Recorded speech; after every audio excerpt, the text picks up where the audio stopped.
여러분 안녕하십니까. 경제현장 오늘 고광철입니다. 오늘의 주요 뉴스 전해드리겠습니다.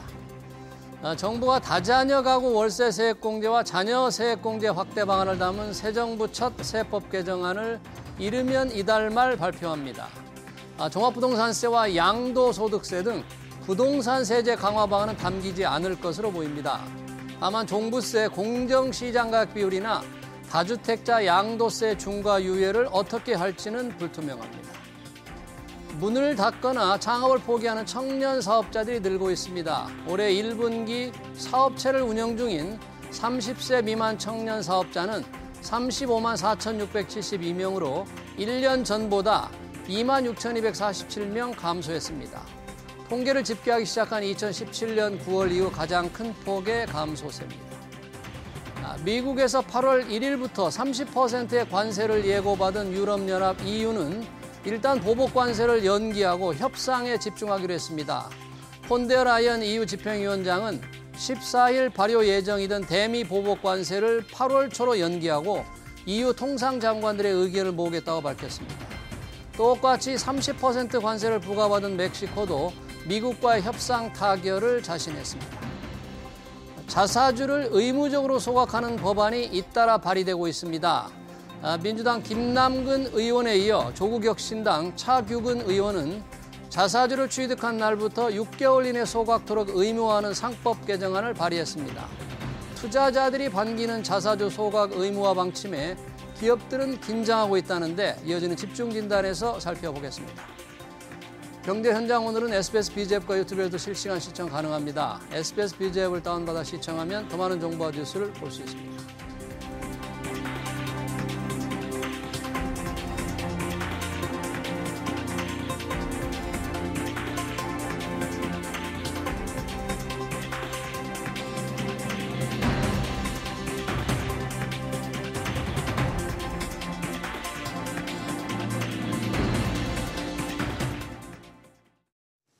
네, 얼마 전 태광산업이 자사주를 기반으로 교환사채를 발행하려다 주주들의 반발에 부닥쳐 무산된 적이 있죠. 자사주 소각이 쟁점입니다. 자사주를 의무적으로 소각하는 법안이 잇따라 발의되고 상장사들은 의무화 전에 처분하느라 분주한데요. 자사주 소각 의무화, 왜 이렇게 논란이 되는지 두 분과 얘기 나눠보겠습니다. 김춘 한국상장회사협의 정책1 본부장, 천준범 한국기업가버넌스포럼 부회장 나오셨습니다. 어서 오세요. 반갑습니다. 자, 요즘 상법 개정안의 빅 이슈인데 관련돼서 자사주를 반드시 태워 없애는 소각 의무화 방안이 지금 속도를 내고 있습니다. 역시 상법 개정안에 들어가야 되는데 왜 자사주를 소각하는 것을 의무화해야 되는지 우선 천준범 변호사께 한번 여쭤보겠습니다. 자사주 소각 의무화가 지금 주식 투자자들이 아주 민감하게 반응하고 있는데 왜 필요한 거예요? 이 자사주라는 거는 사실 주주들한테 돈을 주고 다시 가져온 껍데기만 남은 주식입니다. 예. 그렇기 때문에 사실 아무런 가치도 없고 권리도 없는 것인데 지금까지 우리나라 회사들은 그 자사주를 갖고 있다가 좀 지배주주의 이익을 위해서 활용하려는 듯한 모습을 보인 적이 너무 많았기 때문에 지금 그런 좀 불신이 많이 누적됐기 때문에 이제 의무적으로 좀 소각해야 된다 이런 논의가 시작되고 있는 걸로 알고 있습니다. 자사주는 껍데기 같은 주식인데 주로 지배주주에게 유리하게 이용된 적이 많다. 네. 최근에 이제 교환사채 저도 언급을 했습니다만 교환사채로 발행하려던 태광산업이 조금 취소를 했죠. 포기를 했습니다. 소액주들의 반대가 있어서. 짧게 우리 김춘 본부장님은 자사주 지금 대주주들에게 지배주주에게 유리하게 활용된 측면이 있는데 혹시 필요한 측면도 있을 거 아닙니까? 지금까지 있었다는 그렇습니다. 얘기는 필요한 측면을 들어주신다면. 자사주는 이제 말씀하신 것처럼 이제 주주 환원 목적으로 주로 사용되기도 하지만 예. 스톡옵션 같은 경우 이제 신주 대신에 부여하기도 하고. 예. 그다음에 합병 등 구조조정 시에 신주 발행 대신에 자사주를 교부하기도 하고 아울러 자금이 필요할 때 회사가 자금이 필요할 때 네. 자사주를 처분해서 이제 자금을 조달하는 그런 네. 용도로도 사용을 하고 있습니다. 자금 조달 용도 또 스톡옵션 용도 그렇습니다. 몇 가지 그런 용도가 있는데 말씀하신 것처럼 좀 남용되는 사례가 있긴 하지만 네. 그게 전부는 아니기 때문에 예. 자사주를 반드시 의무 소각해야 된다라고 하는 부분은 다른 부분의 용도를 아예 이제 좀 회사로서는 활용할 수 없게끔 하는 그런 측면이 있다는 점을 말씀드리고 싶습니다. 네, 전부는 아니다. 그러면 한번 이제 과거를 좀 돌아보면서 얘기를 천주범 변호사님께 소개를 좀 해드릴 것 같습니다. 태광산업의 예는 저희가 들었으니까 그걸 교환사채로 발행하려다가 주주들이 아주 그냥 일어섰잖아요. 그래서 무산되는데 그거 말고 대주주에 유리하게 소액주주들을 조금 외면하고 그런 유용했다 그럴까? 이런 사례가 또 어떤 게 있었습니까? 자사주를 이용해서. 네, 이제 경영권 분쟁이라고 부르는데 보통은 사실 정확한 용어는 아니고 지배력 경쟁이라고 해야겠죠. 지분율 경쟁 상황에서. 지배력 경쟁. 네, 왜냐하면 경영권이라는 말은 사실 맞지 않는 말입니다. 그래요? 네, 지분율이 우리 다 그냥 경영권 분쟁이라고 그러는데. 그렇죠. 근데 뭐 이거는 이제 조금 핀트가 어긋나지만 어쨌든 경영권이라는 것은 누군가가 계속 권리를 가진다는 뜻인데 사실은 이제 주식회사에서는 지분율이 높은 지배주주가 경영을 할 수 있는 것이 원칙이기 때문에 저희는 이제 지배력 경쟁, 지배권 경쟁이라고 많이 부르고 있고요. 그래요. 네. 그런 이제 1대 주주와 2대 주주가 있을 때 지배력 경쟁 상황에서 2대 주주가 이제 지분을 계속 취득해 가지고 지분율을 올릴 때 1대 주주가 자사주를 우호적인 주주에게 처분해 가지고 지분율을 올리는 이런 경우는 굉장히 많았습니다. 그런데 이제 좀 유명한 케이스로는 이게 지배력 경쟁 상황은 아닌데 그 2015년 삼성물산 합병권에서 삼성물산이 가지고 있던 자사주 5.76%를 이제 KCC한테 처분을 하면서 합병권에 이제 찬성했던 그런 케이스가 가장 유명하게 아마 기억에 남으실 것 같습니다. 삼성물산이 그랬군요. 당시에 제일모직하고 이제 합병을 할 때 삼성물산 주주들은 굉장히 반대가 많았거든요. 그런데 물산이 그 자사주를 KCC한테 처분한 후에 KCC가 합병에 찬성하면서 합병 안건이 통과된 적이 있었습니다. 그러니까 자사주를 지배주주의 우호적인 세력으로 삼기 위해서 그쪽에 팔았다 그런 얘기네요. 그렇습니다. 혹시 김춘 본부장이 이 부분 삼성물산 건에 관해서 잠깐 얘기할 말씀 있으신가요? 뭐 종합적으로 사실은 제도가 좀 조망될 필요가 있는데요. 말씀하셨던 이제 삼성물산 사례라든지 SK 뭐 소버린 사례라든지 이런 경영권 뭐 지배력 지배권 분쟁 상황에서 사실은 이제 회사나 지배주주가 경영권을 방어할 수 있는 수단이 사실은 우리나라가 다른 나라보다 조금 거의 없는 상황입니다. 경영권 방어 수단이 거의 없다. 없어서. 그래서 사실은 자사주는 원래 처분할 때 신주 발행 절차 또는 규제를 동일하게 규제받는 게 일반적인 예인데 우리나라는 신주 발행 절차와 규제가 자사주 처분 절차 규제와 다릅니다. 그런 부분에 가장 큰 이유는 사실은 이제 경영권 안정화 장치가 없다는 부분이었고 그런 측면에서 사실은 삼성물산이 자사주를 이제 우호적인 삼자한테 처분해서 경영권을 지배권을 안정화하는 수단으로 사실 활용하는 측면이 있는데 이게 과연 그러면 적절하냐 안 적절하냐의 문제는 있지만 이게 사실은 접근하는 부분은 단순하게 자사주 처분만 가지고 접근할 수 있는 부분은 아니다. 이렇게 경영권 어떤 방어 장치 전체적으로 없는 상태에서 기댈 수 있는 게 이제 자사주 처분밖에 없었다. 그렇습니다. 그런 측면을 좀 경영권 방어 장치가 없다는 측면을 좀 봐야 된다 그런 얘기잖아요. 경영권 방어 장치를 한번 좀 더 이따 저희가 얘기해 보기로 하고요. 그럼 우리는 지금 자사주를 반드시 소각하는 법안을 지금 민주당, 조국혁신당 계속 발의를 했는데요. 이게 이제 연내 추진 통과가 될 것 같습니다. 지금 민주당의 의지만 본다면. 그럼 다른 나라들도 다 자사주를 이렇게 의무적으로 소각하게 하고 있습니까? 다른 나라 사례를 한번 좀 들어볼까요? 그 외국인 경우에는 자사주를 소각을 반드시 해야 되는 경우도 있고 그렇지 않은 경우도 있습니다. 그런데 자사주를 소각 의무화하지 않은 나라도 매입과 동시에 사실상 없는 것과 같이 취급을 하기 때문에 재무적으로, 법적으로, 회계적으로 없는 것과 똑같이 취급하기 때문에 사실상 소각된 것과 같습니다. 그리고 아까 이제 본부장님 말씀하셨듯이 다시 처분할 때에는 보통 신주 발행 절차랑 똑같은 절차를 갖고 있기 때문에 실질적으로 회사가 자사주를 매입한 순간 껍데기만 남고 그 주식의 번호만 남는 상태가 됩니다. 그렇기 때문에 사실상 소각 의무가 없는 나라도 소각된 것과 같이 취급하고 있습니다. 네, 소각 의무가 없어도 소각된 것과 똑같은 꼴이다. 그러니까 의무가 있는 나라가 별로 없다지만 사실상 마찬가지다. 그런 얘기네요. 네, 지금. 그렇습니다. 혹시 이 부분에 대해서 우리 김춘 본부장님 어떻게 생각하십니까? 다른 나라 지금 보니까 소각을 의무화를 명시적으로 한다는 게 많지는 않은 것 같긴 합니다만. 당연히 그렇습니다. 지금 천준범 변호사님 말씀하신 것처럼 동일한데요. 저희 나라도 사실은 자사주를 취득하면 똑같이 껍데기만 남는 걸로 취급을 하고 있습니다. 우리도? 그렇습니다. 다만 이제 다른 부분은 뭐냐면 시장에서 이제 그 시가총액이라든지 이런 부분을 계산할 때 우리나라 같은 경우는 그걸 포함시켜서 계산을 하고 있어요. 아, 시총 계산할 때. 그래서 그건 외국과 똑같이 빼는 부분에 있어서 아무런 문제가 없습니다. 예. 그래서 다만 외국 입법례를 얘기할 때 좀 정확하게 말씀해 주셔야 될 게 뭐냐면 그럼 자사주를 가지고 있는 거를 금지하는 의무 소각하는 입법례가 있느냐라고 했을 때는 거의 없습니다. 거의 없고 다른 나라에서는 없습니다. 그리고 다만 미국 같은 경우에 미국은 뭐 50여 개 주로 지금 구성되어 있지 않습니까? 각 주에서 회사법에서 상법을 다루고 있는데 그 중에서 이제 한 1대 4 정도의 비율로 자사주를 의무 소각하는 회사가 좀 많은 편입니다. 이제 4로 좀 많고 이제 소각하지 않고 이제 금고주라고 해가지고 형태로 해가지고 보유하는 형태가 한 1 정도 되는데 중요한 부분은 뭐냐면 미국 주 중에 미국의 주요 기업이 근거법으로 삼고 있는 주가 델라웨어 주법인데 이 델라웨어 주법에서는 자사주에 대해서 근거주로서 보유하고 있는 거를 당연히 인정을 하고 있습니다. 그래서 입법례로 본다면 자사주를 의무 소각하는 예는 거의 없다 이렇게 보셔도 됩니다. 그러니까 법적으로 본다면 김춘 본부장 주장은 우리처럼 의무적으로 소각하는 국가는 거의 없는데 그럼 실질적으로 소각한 거와 똑같은 역할이 된다. 혹시 역할이다. 이렇게 지금 주장하시는 건가요? 아니면 혹시 어떻게? 이제 뭐 자사주 소각 여부만 따로 떼 가지고 보기에는 조금 부족하고 사실 주주 충실 의무하고 같이 봐야 되는 면이 좀 있는데요.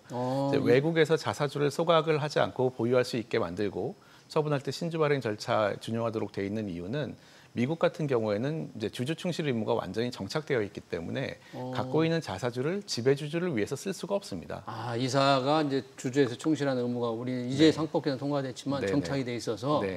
그래서 우리나라도 물론 주주 충실 의무가 정착이 돼서 전혀 그런 일을 할 수 없다면은 자사주를 보유하고 있는 것이 전체주를 위해서 별로 위험하지 않겠지만 우리는 이제 막 법안에 들어온 상태이기 때문에 기존에 있는 자사주는 일단은 소각을 시켜놓고 다시 취득한 이후에는 주주 충실 의무에 맞게 활용할 수 있게 이렇게 하는 게 좀 더 합리적이지 않을까 생각합니다. 우리는 이제 상법 개정안에 이사의 충실 의무가 주주로 확대되면 됐지만 다른 나라 같은 경우는 이미 주주에 충실하게 해야 되니까 지배주주나 대주주가 그 자사주를 다른 용도로 쓸 수가 없다. 우리는 이제 들어왔기 때문에 기존에 있는 거는 일단 다 없애고 시작하자 그런 얘기네요.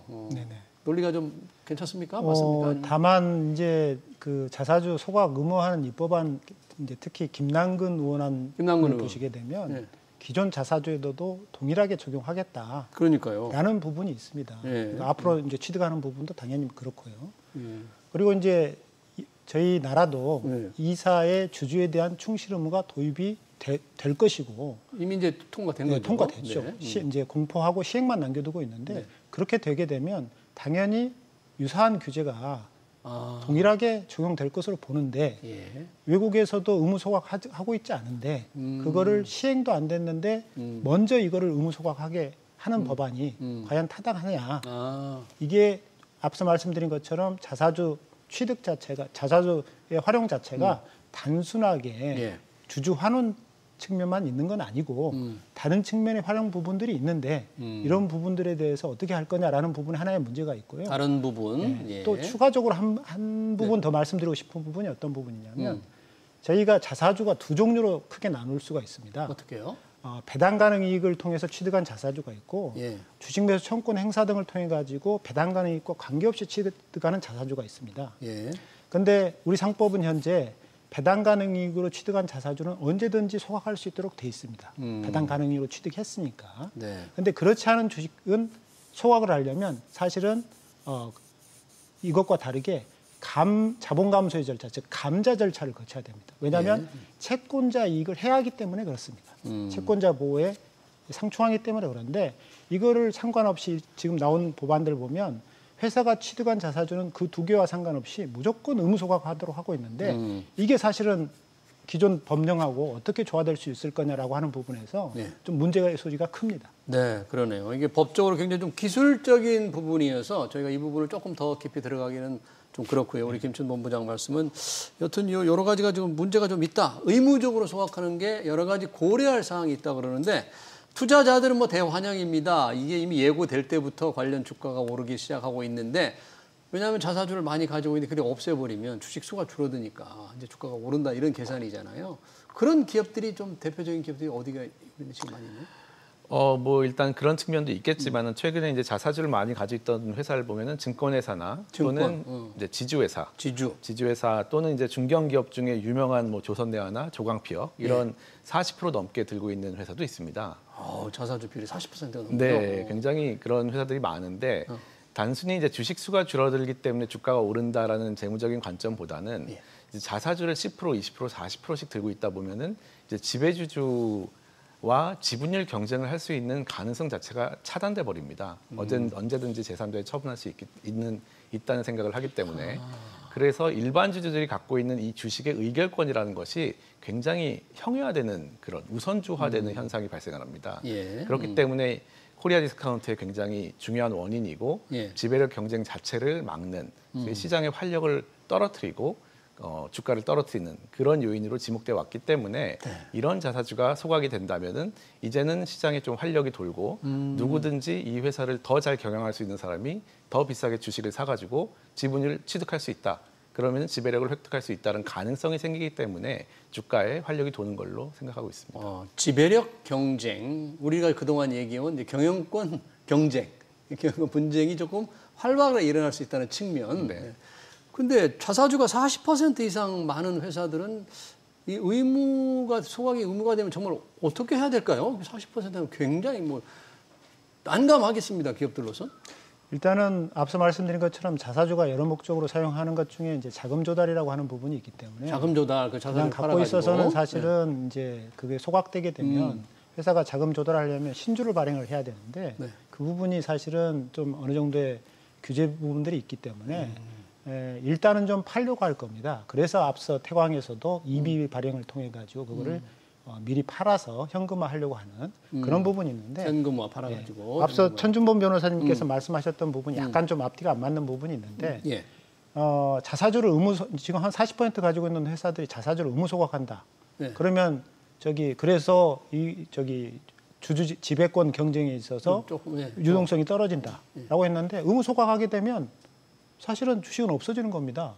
그러면 없어진 주식에서 그게 신주 발행하지 않은 상태에서는 사실은 그 상태가 그냥 고차가 되는 겁니다. 지분율이 그대로 있다 그런 얘기예요? 지분이 그대로 고차가 되는 겁니다. 그럼 거기서 사실은 그 다음 상황이 신주 발행을 통해 가지고 다시 신주 발행을 통해서 그 정도의 주식이 발행된다는 전자에서 말씀을 해주시는 것 같은데 의무 소각만으로는 사실은 그런 부분이 유동화된다. 지배권이 어떤 좀 활력을 찾는다. 이런 부분들은 사실은 좀 앞뒤가 안 맞는 말씀이신 것 같습니다. 그래요. 한번 천준범 변호사님께서 조금 설명을 조금 좀 부탁합니다. 이 지분 40%가 넘는 지분율 소각 이후에는 지배력 경쟁, 지분율 경쟁이 조금 활발해질 수 있다. 그런 기대감을 주가가 오른다는 말씀을 하셨는데 그게 조금 앞뒤가 안 맞는다. 그렇게까지 말씀하시니까 저희가 좀 설명을 해드려야 될 것 같은데 그냥 간단합니다. 지배주주 지분이 30%고 자사주가 40% 있습니다. 그리고 나머지 일반 주주가 30%겠죠. 근데 자사주를 40% 가지고 있고 지배주주가 언제든지 자신에게 유리하게 활용할 수 있다는 입장에서는 지배주주 지분율이 사실상 70%인 겁니다. 70%가. 그러니까는 거기에 경쟁을 할 수가 없지만 40%가 소각돼 버리면 이제 30대 30이 됩니다. 그렇기 때문에 지배력 한 주라도 더 취득한 사람이 지배력을 획득하게 되니까 경쟁이 활발해지는 겁니다. 40%가 소각되면 50대 50이 됩니다, 결국은. 50대 50이 된다 그런 얘기죠? 그러니까 굉장히 경쟁이 치열한 상황이 되는 거고 그 전까지는 그 40% 자사주를 30% 지배주주가 활용할 수 있는 가능성이 있었기 때문에 7대 3 구도가 5대 5로 된다고 보시면 됩니다. 지금 두 분 이제 구분해서 말씀해 주셨는데 조금 더 이제 지켜보기로 하고요. 시장에서만 보니까 자사주를 많이 갖고 있는 기업 중에서 PBR, 주가 순자산 비율이 1 미만인 기업들이 주가 상승이 뚜렷하네요. 롯데지주, SK신영증권, 부국증권. 말씀하신 대로 이게 이제 지분율 경쟁, 지배권 경쟁, 경영권 분쟁의 가능성도 있지만 그냥 주식이 줄어들기 때문에 주가가 더 오르는 게 아니냐. 너무 투자자들이 좀 낙관적인 거 아니에요? 이렇게 주가가 막 이렇게 오르는 거 보면? 사실은 좀 이게 시장에서 어느 정도 테마주를 형성한 거 아니냐. 테마주. 우리나라 주식시장이 사실은 회사의 어떤 기본적인 펀더멘털 위주로 움직이는 시장이 아니고 지금까지 계속 이게 어떤 테마 위주 또 그런 어떤 모멘텀을 찾아가지고 움직이는 시장이다 보니까 자사주 소각 이슈가 그런 부분에서 사실 또 작용한 것으로 저희는 이렇게 이해하고 있습니다. 테마주는 원래 주식시장에서는 오래 가기 어려운데 이게 테마주는 자사주 소각 의무화가 되면 어떻게 될지 실제로 주가가 더 올라갈지 아니면 또 새로운 방향을 잡을 지켜봐야 될 것 같고요. 그동안에 이 자사주가 저희가 논란이 불러일으킬 때 기업들이 경영권 방어 수단이 없는 상태에서 자사주가 나름 필요했다. 아까 말한 대로 그런 측면이 있는데 만약에 소각이 의무화되면 기업들은 우리는 어떡하란 말이냐. 경영권 방어 장치를 보강해달라. 이게 요구거든요. 이 요구에 대해서 천주범 변호사님 어떻게 보십니까? 재계의 요구. 네, 뭐 그 얘기는 뭐 작년, 재작년 계속 상법 개정 얘기서부터 계속 저희가 토론을 했던 문제인데요. 예. 좀 제가 아쉬웠던 거는 경영권 방어 수단을 얘기하기 전에 왜 경영권 방어를 위한 제도를 만들어줘야 하는가에 대해서는 논의가 주장이 없다는 부분이 좀 아쉽습니다. 왜 경영권 방어 장치를 줘야 되느냐? 네, 왜냐하면은 기본적으로는 경영을 잘 못하고 실적이 안 좋은 경영자는 나가는 게 맞잖아요. 네, 그런데 그 외국인 경우에도 이제 포이즌 필이나 이런 일종의 경영권 방어 수단으로 알려져 있지만 정확히는 모든 주주의 이익을 위해서 가능한 그런 수단이거든요.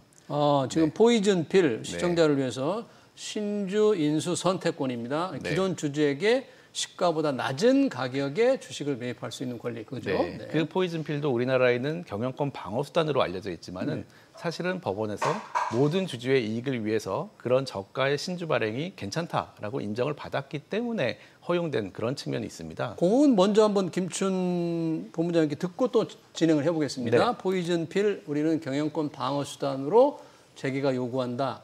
저도 그렇게 알고 있었는데 모든 주주에게 다 좋은 거다? 어떻게 보세요? 당연히 천준범 변호사님 말씀이 맞고요. 지금 우리가 알고 있는 뭐 미국, 유럽, 영국, 뭐 그다음에 일본 이런 나라들이 다 경영권 방어 장치라고 사실 알려져 있는데 저는 좀 다르게 부릅니다. 아까 뭐 저기 경영권을 지배권이라고 이렇게 부르신 것처럼 이건 경영권 방어 장치가 아니고 경영권 안정화 장치라고 사실은 얘기할 수가 있는데 어떤 의미냐면 예컨대 이제 그 포이즌 필 신주의 선택권 부분을 말씀하셨지만 이게 단순하게 기존 주주의, 기존 지배주주의 경영권을 방어해주는 장치가 아니고 즉 약탈적 기업 매수자가 들어왔을 때 그 부분이 그 약탈적 매수자의 기존 어떤 행위를 보면 기업의 어떤 현금이라든지 이런 자원만 빼먹고 나중에 시세 차익만 노려서 매각하고 이제 먹튀하는 이런 사례들이 있는 만약에 약탈적 매수자다 그러면 주주들의 동의하에 이사회에서 이사 충실 의무에 따라 가지고 이 매수자에 대해서는 우리가 포이즌 필을 발동을 해가지고 방어를 하자라고 하는 부분인 거죠. 즉 전체 주주의 이익에 맞는 결정을 해서 기존 주주의 이익을 보호하도록 하는 제도가 사실은 신주인수 선택권 제도라고 하는 것이죠. 알겠습니다. 재계가 요구하는 이것만이 아니었죠. 뭐 차등 의결권, 황금주 이런 것도 좀 필요하다고 주장을 했는데 그런 부분도 역시 그러면 왜 경영권 안정 방어 장치가 필요하냐는 그런 원론적인 문제부터 우리가 검토를 해야 되나요? 네, 잘하는 사실 경영을 잘한다면 그런 얘기가 안 나오는데요.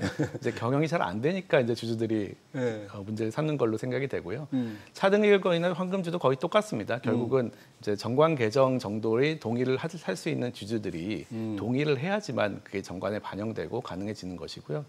방금 이제 김춘 본부장님 말씀해주신 포이즌 필 관련해서도 사실 이제 맞는 말씀이고, 근데 한 가지가 조금 틀려서 정정을 하면은 그 미국에서 약탈적 주주의 시세 차익을 노리는 주주라는 의미는 없습니다. 모든 주주들은 이제 싸게 사가지고 비싸게 파는 걸 목적으로 하는데 약탈적 주주라는 것은 들어와가지고 어떤 회사의 자산을 팔아가지고 회사 자체를 형해화시키기 때문에 모든 주주에게 손해를 끼친다. 이런 개념이 약탈적 주주라고 보시면 되겠습니다. 그런 경우에 굉장히 예외적으로 포이즌 필이 발동되는 것이 허용되고요. 사실은 그렇지 않은 경우에는 포이즌 필이 많이 부정된 경우도 많습니다. 그래요? 지금 경영권 방어 장치라고도 불리고 아까 필요한 게 김춘 본부장은 경영권 안정 장치라고 하는데 어떻습니까? 소각이 의무화가 되면 재계가 지금 소각 의무화 법안은 물론 아직 통과가 안 됐습니다만 그 이후에 가장 시급하게 이게 필요하다고 보시는 건가요? 지금 사실은 여러 가지가 상법 개정으로 논의가 되고 있지 않습니까? 그렇죠. 이제 자사주 소각도 있지만 현재 지금 저번 주 금요일 날 법사위 소위에서 사실 논의가 됐던 내용 중에 뭐 집중투표제라든지 감사위원 분리선출 이런 부분들이 사실 있는데 이른바 더 센 상법 개정안 이제 그런 부분들이 사실 도입되게 된다는 전제하에서 말씀드리자면 말씀드렸던 경영권 안정화 장치는 반드시 필요하다고 보는데 그게 단지 어떤 기존 주주의 사익을 위해 가지고 활용되는 측면은 확실하게 보완이 돼야 되는 부분이 있는 것이고요. 예. 뭐 차등 의결권이라든지 황금주라고 하는 부분들은 사실은 각각의 다 목적이 다릅니다. 이거 같은 경우에도 이런 부분들이 다 도입되어 있는 이유는 뭐냐면 예컨대 스타트업이라든지 성장 기업 같은 경우에 성장을 하려면 외부 자금 조달이 필수적입니다. 네. 그 과정에서 진취적인 창업자 같은 경우에 자기 지분이 희석돼 가지고 경영권을 만약에 잃게 된다라고 하게 되면 그 기업은 사실은 진취적인 경영을 발휘할 수가 없게 되는 것이죠. 예. 그런 측면에서 보장해주기 위해서 차등의결권 제도라는 것을 두고 있는 것이고 황금주 같은 경우는 전기라든지 통신 같은 기관산업 같은 경우에 이게 외국 자본에 의해서 잠식돼 가지고 산업 자체가 외국 자본에서 잠식돼 가지고 국가 기관 산업에 위기가 초래될 수 있기 때문에 황금주를 뭐 정부라든지 이런 데 부여해 가지고 특정 사안에 대해서 거부권을 주는 주식인 겁니다. 옛날 일본이 미국 철강 회사 할 때 정부에 그렇죠. 그런 걸 줬던 그런 거와 비슷한 겁니다. 그래서 각각의 용도가 다 틀리고 그런 부분이 인정되는 이유들이 다 있는 겁니다. 네, 그러네요. 지금 경영권 방어 장치, 경영권 안정화 장치에서 얘기했는데 방금 김춘 본부장님이 집중 투표제와 감사위원 분리 선출 확대 얘기가 지금 있다. 이게 지금 지난번에 상법 개정안 통과된 데 이어서 2차라고 해야 됩니까? 상법 개정을 완성시켜야 된다고 할지 모르겠는데 다시 또 추진되고 있습니다. 7월 임시국회에서 민주당이 통과시키겠다. 포함시키려는 게 집중투표제, 감사위원 분리선출 확대인데 지난번에 일단 상법 개정을 한번 통과됐으니까 시행령, 시행규칙도 나오고 기업들이 좀 적응하는 데 시간이 필요할 텐데 이렇게 2차 또는 더 강한 상법 개정을 너무 서두른다. 뭐 이런 기업들이 좀 반응이 있는 것 같은데 어떻게 보세요? 이제 기존에 통과된 상법 개정안은 이제 크게 봐서 주주 충실 의무하고 이사의 독립성 부분을 명시한 부분인데요. 네. 쉽게 말하면 이 부분은 기존의 이사들, 어떤 이사의 구성이 바뀌지 않은 상태에서 이사들의 행동 양식을 바꿔보자는 그런 조항이라고 볼 수 있습니다. 이사가 이제 모든 주주에게 충실해야 되고 독립적으로, 지배주주에게 독립적으로 행동해야 된다는 일종의 선언을 한 건데요. 사실 그렇더라도 이사회 구성 자체는 바뀌지가 않습니다. 예를 들어서 우리나라 같은 경우에는 상장회사임에도 불구하고 지배주주가 한 20-30% 정도의 지분을 갖고 있지만 이사회 전원을 선임을 하고 있습니다. 그래서 비례적으로 상당히 안 맞는 부분인데요. 그래서 이제 그 중에 한 명이라도 두 명이라도 좀 넣어보자 또는 감독 역할을 하는 그런 이사들은 이제 일반 주주, 사실은 일반 주주가 소액이나 소수가 아니라 전체로 따지면 한 70%가 넘습니다. 그런 일반 주주가 한 명이라도 또는 감사 역할을 하는 사람이라도 넣어보자라는 것이 지금 추진되고 있는 상법이기 때문에 사실은 이것이 실현이 되지 않는다면 그 전에 있는 충실의 의무나 독립성 자체도 현실적으로는 작동하기가 조금 쉽지 않은 측면이 있습니다. 네, 그러네요. 이미 통과된 것보다는 지금 얘기가 되고 있는 집중투표제, 감사위원 분리선출 확대까지 돼야만 완성이 된다. 이제 그런 취지의 말씀이시네요. 혹시 이 부분 짧게 우리 김춘 본부장님은 어떻게 생각하세요? 이제 사실은 재계에서 받아들이는 부분은 더 센 상법은 굉장히 표현을 하고 있는데 더 세다는 표현이 부족하다라고 할 정도인데요. 이 내용을 들여다보면 사실은 이제 집중투표제를 의무화하는 겁니다. 그다음에 그렇죠. 감사위원 분리선출을 전원으로 확대하겠다는 겁니다. 천준변 변호사님 말씀하신 것처럼 어느 한 명, 두 명을 감시 감독 역할로 집어넣겠다는 게 아닙니다. 예컨대 이제 고려한 경우를 이제 살펴보면 사실 이제 1, 2대 주주가 지금 다툼이 있는 거지 않습니까? 이 집중투표제하고 감사위원 분리선출은 사실은 소액주주보다는 2대 주주, 3대 주주를 위한 법안이다라고 보시면 되고요. 예컨대 고려한 가지고 이제 예를 들어보면 이게 1, 2대 주주의 지분 차이가 거의 없지 않습니까? 사실상 이제 지분은 원래 최대 주주가 좀 적었지만 현재 방어를 어떻게 해가지고 사실은 경영권을 이제 지배권을 유지하고 있는데 만약에 집중투표제가 의무화되고 감사위원 분리선출이 도입됐다라고 하게 되면 1대 주주하고 2대 주주의 지배력 자체가 달라집니다. 그래서 저희가 이제 시간 관계상 여기서 좀 맞춰야 될 것 같은데 그래서 제 입장은 이미 통과된 상법 개정안에서 더 센 상법 개정안이 바로 7월 달에 이달에 통과되는 건 절대 반대한다 그런 얘기입니다. 그렇습니다. 네, 이 상당히 이 부분을 가지고 지금 민주당 좀 집중적으로 추진하려고 하는데 재계와 조금 더 많은 얘기가 있어야 될 것 같네요. 자사주 소각 의무화 법안 관련 토론 시간 관계상 여기서 마치겠습니다. 지금까지 김춘 한국상장회사협의 정책1본부장 천준범 한국기업가버넌스 포럼 부회장이었습니다. 고맙습니다. 네.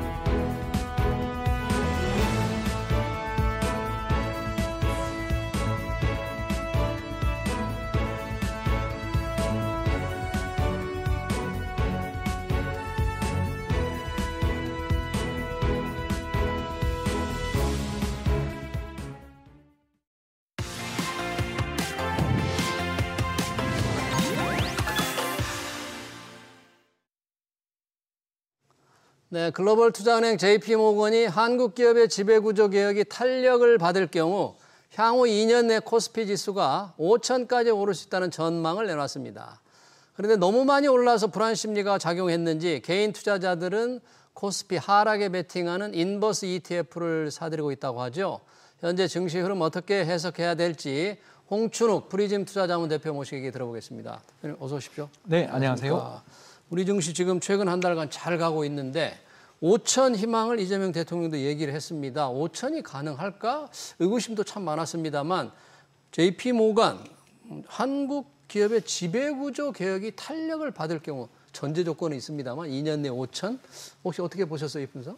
네, 뭐 그 다 저희들끼리 하는 이야기입니다. 아 그래요? 한 20년 된 것 같아요. 그러니까 지배구조 개혁이 되면 예, 왜냐하면 그 OECD 가입 국가들 중에서 이제 우리나라랑 시장 사이즈 비슷한 나라들 합쳐보면 한 15개 정도 되거든요. 예. 그러니까 그 정도밖에 안 됩니다. 그래서 그만큼 우리나라 시장도 큰 편이죠. 세계 시가총액에서 2% 조금 안 되니까요. 3,000조 정도 됩니다. 예. 근데 이게 이 나라들의 평균 PBR이 얼마냐면 1.8배 정도 되거든요. 1.8 주가 순자산 비율이. 예, 그럼 네. 우리는 1.1이거든요, 지금. 우리 1.1. 그래도 1은 넘어섰네요. 그동안 1도 안 됐는데. 3,000이 1이거든요. 예. 그러니까 지금 3,200 넘어서 저 그림 나옵니다. 예. 예, 보시는 것처럼 저 빨간 선이 PBR인데 지금 지난달에 1배 넘었고 이번 네. 달에 1.1까지 온 것 같습니다. 네. 그러니까 저 정도 PBR 레벨을 글로벌 선진국 레벨까지 우리가 가게 된다고 하면 사실 그 1.8배 그러면 딱 5천입니다. 1.8이. 예. 아, 그러니까 왜냐하면 우리 1배가 3천이거든요. 3천이니까. 예. 그래서 지금이 1.1배 근접하고 있거든요. 예. 3,200 정도 되면. 그래서 글로벌 선진국 수준의 PBR만 우리가 그냥 딱 받게 되면 그냥 5천 됩니다. 그러면 글로벌 선진국의 주가 순자산을 PBR 수준까지 올라갈 수 있느냐가 이게 이제 관건이잖아요. 그렇죠. 우리가 이제 다른 나라 선진국들 비해서 왜 못 가냐 그러면 결국은 아까 이야기했던 그 비율 그대로죠. 우리 지금 방금 토론하신 것처럼 네.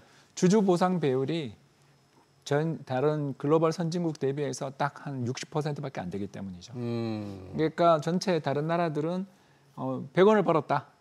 100원을 벌었다 그러면 미국 같은 경우는 60원을 주주들에게 주고 예. 평균이 50원 주거든요. 평균 50원. 근데 우리나라는 25원이니까 25원에서 30원 사이. 예. 그래서 유배당 기업들도 30원 정도.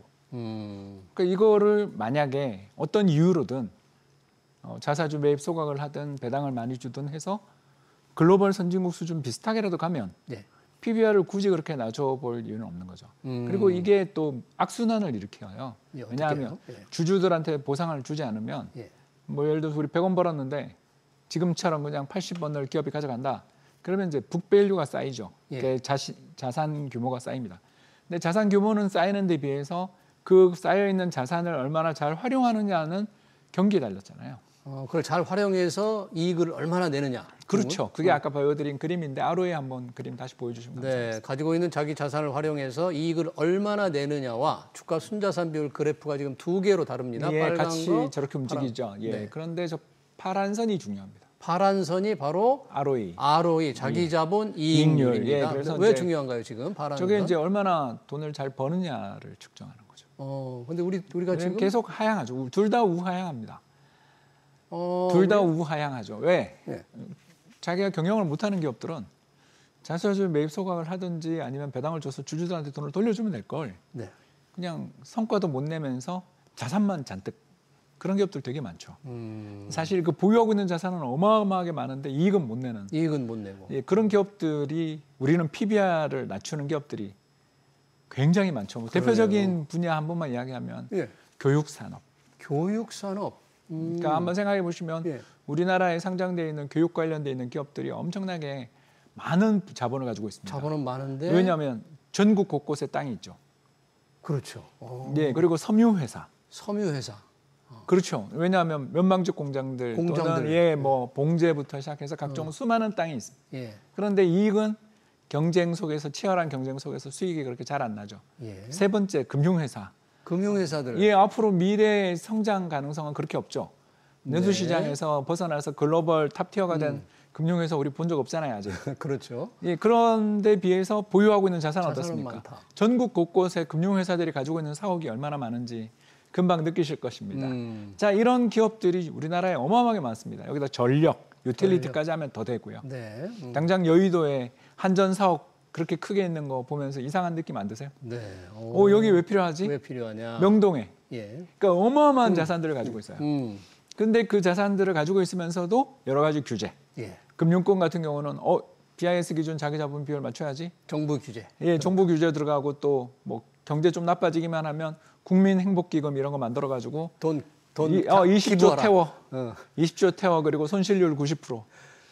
예, 역대 정부가 다 했던 일입니다. 네. 그러니까 우리나라 관치 리스크가 거기에 들어가죠. 관치 리스크에 예, 그래서 뭐 부동산 많이 들고 있는 지방에 부동산 많이 들고 있는 기업들. 이런 기업들이 이제 자기가 돈을 못 벌면 배당을 해주면 되는데 그 배당을 뭐 여러 이유로 오늘 안 하니까 순자산은 쌓여요. 그런데 기업의 이익은 줄어요 오히려. 자, 그럼 어떻게 돼요? ROE가 내려가죠. ROE가 내려가면 그 회사에 대해서 우리가 높은 수익성을 기록하지 못하는데 PBR을 꼭 높게 줘야 돼요. 그렇죠. 자기 자본을 잘 활용 못하는 경영 능력이 부실한 기업들에게 왜 우리는 비싼 값을 줘야 되죠? 지금 말씀하신 게 지금 파란 선, 자기 자본 이익률이 역사적으로 이렇게 지금 평균적으로 낮아지고 있다. 우리나라 기업들이 자기 자본을 활용해서 이익을 못 내고 있는 게 지금 명확하게 드러나니까. 예, 고점이 계속 내려가고 있습니다. 저걸 돌리지 않으면. 그러니 PBR도 내려가는 거죠. 그렇죠. 그래서 선진국 수준 1.8배 정도의 PBR을 받으려면 다시 2000년대처럼 PBR이 올라가려면 그때는 이제 우리가 중국과의 무역 성장 이런 것 때문에 기업들이 배당 안 해도 인정했죠.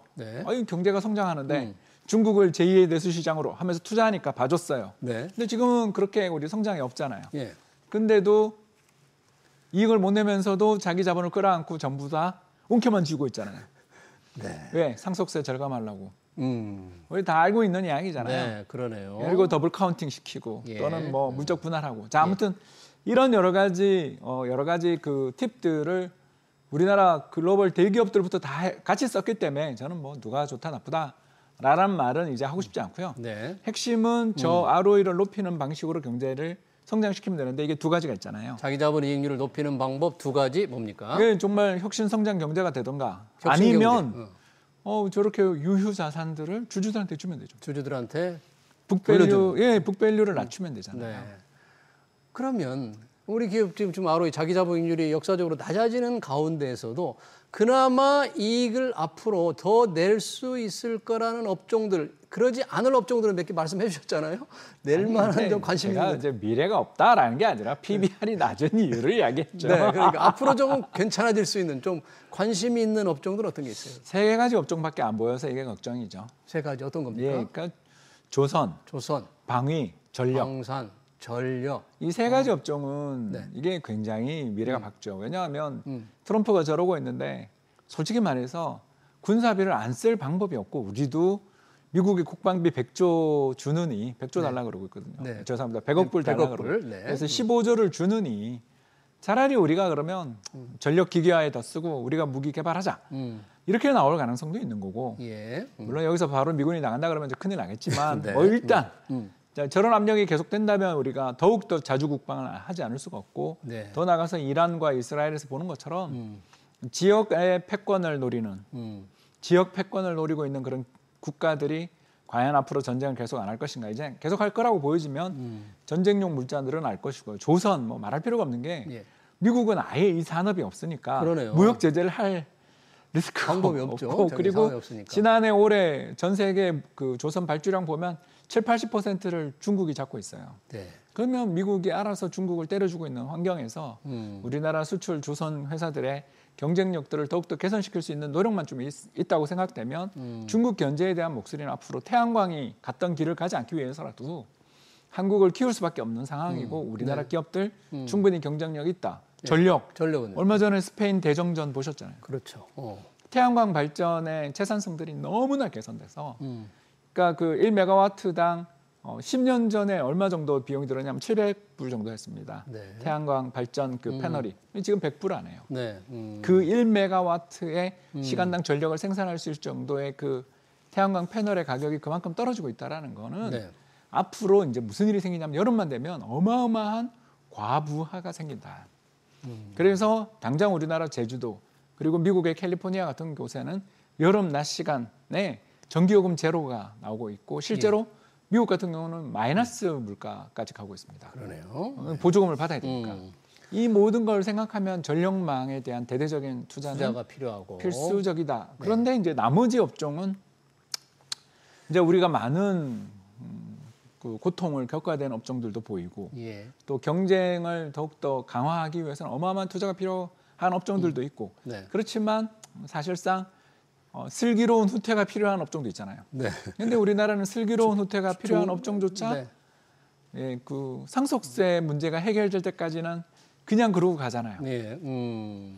상속 문제가 해결될 때까지는 끝없이 주가를 떨어뜨린 상태로 가잖아요. 이게 이제 우리나라의 현실이니까. 그러니까요. 이 문제들을 해결하기 위해서는 저는 채찍만 들어서는 답이 없다. 아까 뭐 잠깐 포이즌 필 이야기도 재밌게 들었습니다만 기업들의 지배구조 문제에 대해서 강한 드라이브를 거는 한편 기업들 입장에서도 만족한 엑시스를 할 수 있는 출구를 빠져나갈 수 있는 요새 우리나라 재벌 2세, 3세들이 사업 안 물려받으려고 그러잖아요. 그러니까 그 사람들한테 충분한 돈을 주면 사실 더 혁신적인 더 경영 능력이 뛰어난 사람들한테 기업이 갈 수 있는 거고 그게 오히려 경제 성장을 촉진시킬 수도 있다. 그러네요. 이런 어떤 정책들이 나왔으면 저는 충분히 1.8배 5,000포인트 가능하다. 그러니까요. 이렇게 보고 있습니다. 네, 코스피 5,000 하면 주가 순자산 비율 1.8인데 그러려면 우리가 이익이 올라가야 되니까 자본시장은 이익률을 더 높이면 된다. 그래서 미래에 그나마 이익을 더 낼 수 있는 업종, 그런 업종 이제 주목할 업종도 말씀해 주셨고. 그런 업종은 또 배당해달라 소리도 안 해요. 주가가 계속 더 투자해야지. 더 투자해야 되니까. 더 투자해야지. 거기는 지금 배당이고 자사주 매입이고 그런 소리 하면 안 되는 거고 더 투자해야죠. 알겠습니다. 그러게 우리나라 경제에 자본은 많은데 그 자본을 효율적으로 배치 못하니 싼 값에 헐값에 거래된 나라다 이렇게 볼 수 있습니다. 그러네요. 그런 부분, 그걸 또 기업의 채찍을 상법 개정안의 채찍과 함께 뭔가 이익을 더 낼 수 있는 또 경영 환경도 마련해 줘야 된다. 그런 식으로 요약을 하겠고요. 우리 시장 잠깐 얘기했고 뉴욕 증시도 굉장히 부진하다가 트럼프 관세에도 불구하고 조금 기술주 위주로 조금 올라가는 것 같은데 이런 때 우리 서학개미들 조금 더 관심을 갖는 게 바람직할까요? 어떻게 보세요? 뉴욕 저는 증시? 별로 반대 의견입니다. 별로 낙관적이지 않아요? 계속 저는 작년부터 우리 여러 번 폈지만 미국보단 한국이나 중국이 더 매력 있다. 미국보단 한국과 중국. 왜 그러냐? 왜 그럴까요? 바로 그 달러 가치랑 이제 상대 강도 차트 한 번만 좀 보여주실 수 있어요? 달러 가치. 요거 말고. 이것도 중요하지만 요건 이미 좀 지나간 이슈가. 달러 가치와 달러 가치와 코스피 S&P 500 상대 강도 한번 보겠습니다. 그 차트를 가져온 이유는 이제 그 돈의 흐름을 이해하는데 이게 대단히 직관적이고 잘 설명한다. 파란 선이 달러 가치, 그러니까 빨간 선이 미국 주가 대비 한국 주가입니다. 그래서 달러가 약세로 갈 때 2000년대죠. 쭉 달러 가치가 떨어질 때는 빨간 선이 올라갑니다. 그 미국보다 한국장이 좋은 거죠. 한국장이 좋고 반대로 이제 2008년 또는 2015년, 2022년 이렇게 한 3번 정도 걸쳐서 달러가 레벨업 하잖아요. 레벨업 할 때마다 미국 장이 우리보다 훨씬 좋습니다. 그러네요. 그런데 이제 지금 다시 미국의 달러 가치가 이제 100포인트를 깼거든요. 100포인트 밑으로. 상당히 중요한 지지선인데 저걸 지금 깨고 내려가는 6월에는 깼고 7월에는 그걸 더 확대하고 있잖아요. 더 지금 낮아지고 있죠. 이렇게. 더 하락하고 있네요. 저건 이제 6월 때까지 데이터지만 파란 선을 보시면 그렇습니다. 그러니까 지금 상대 강도는 다시 올라가려고 지금 한다. 빨간 선이 바닥에서 올라오는 게 올라가려고 하는 우리 시장이 좋아 보인다. 7월 달 통계하면 이제 더 확실해지겠죠. 물론 이제 저게 일시적 현상이냐 아니냐까지는 저도 모릅니다. 그건 뭐 우리가 알 수 없죠. 왜냐하면 트럼프 마음에 달렸죠. 그러네요. 트럼프가 이제 미국의 기축통화 패권이 자신들에게 희생을 강요했다라는 이상한 생각을 하고 있기 때문에 저희가 봐서는 미국이 기축통화 패권을 가지고 얼마나 많은 권력을 누렸는지에 대해서 그런 건 이제 지난 시간에 했으니까 아무튼 그런 생각을 가지고 있는 사람이 대통령이고 아직 임기가 3년 남았기 때문에 저 파란 선이 더 내려간다라고 우리가 가정을 하면 적어도 선진국 시장 중에 글로벌 투자를 하고 있는 투자자들 입장에서는 이게 내가 왜 저 달러를 들고 있으면 환차선이 생기는데 굳이 저기다가 투자를 해야 되나? 뉴욕 주식 그렇죠. 하느냐? 우리 제일 잘 나가는 지금 폴란드 시장을 한번 간다든가. 폴란드가 우리보다 더 세거든요. 그래요? 그러니까 폴란드라든가 한국 시장 이런 시장들이 더 좋아 있는데. 보이는데 네. 굳이 미국에 갈 필요 있나?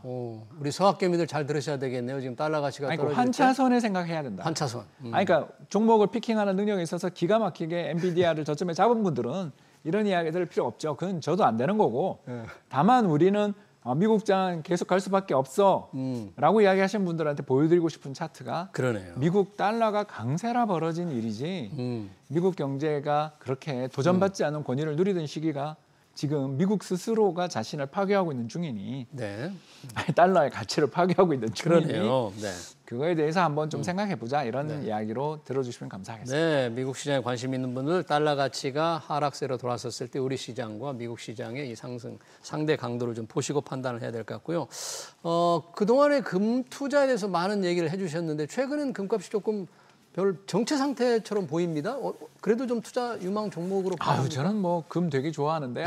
다음 그림 혹시 가능한지만 좀 봐주시면 네, 감사하겠습니다. 그림 금값 그림을 한번 보겠습니다. 예, 금값과 나스닥 지수랑 금값인데 이 둘을 함께 가지고 있는 게 최고라는 걸 금방 느끼셨을 겁니다. 그러네요. 똑같이 가네요. 예, 그리고 우상향하면서 중간중간에 반대로 간다. 그리고 반대로 갈 때가 언제냐? 2000년 IT 버블 붕괴, 2008년 글로벌 금융위기, 2022년 우크라이나 전쟁 이 세 번의 약세장. 그러니까 지금 30년, 25년 동안 미국 나스닥의 약세장이 3번밖에 없었다는 게 너무 부러운데요. 이제 이번에 올해 4번째였지만 네. 아무튼 저 정도로 굉장히 좋은 장인 건 알지만 저 장이 한번 무너질 때 금값이 너무나 크게 오르는 걸 좀 봐달라. 예. 그리고 금값이 우상향하든 인플레 때문에 우상향하니까 둘 다 우상향하는 자산을 가지고 있다가 한쪽 자산이 박살날 때 망가질 때 돈 번 걸 갖고 좀 저가 매수하면 되지. 굳이 한 자산에 올인해야 되나. 네. 이런 생각을 좀 하게 되는 것 같습니다. 네, 알겠습니다. 여러 가지 더 말씀을 나누고 싶지만 시간 관계상 여기서 마쳐야 될 것 같네요. 지금까지 홍춘욱 프리즘 투자자문 대표였습니다. 대표님 고맙습니다.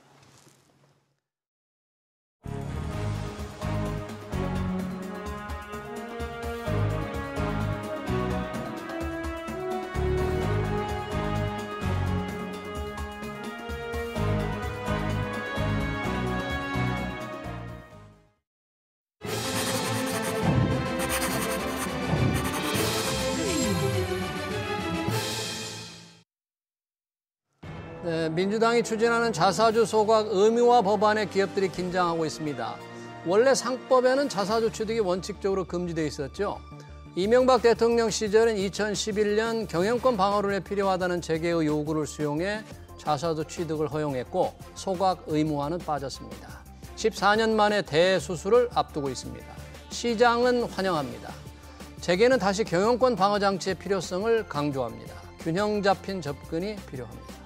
SBS 비즈 경제 현장을 여기서 마치겠습니다. 시청해주신 여러분 고맙습니다.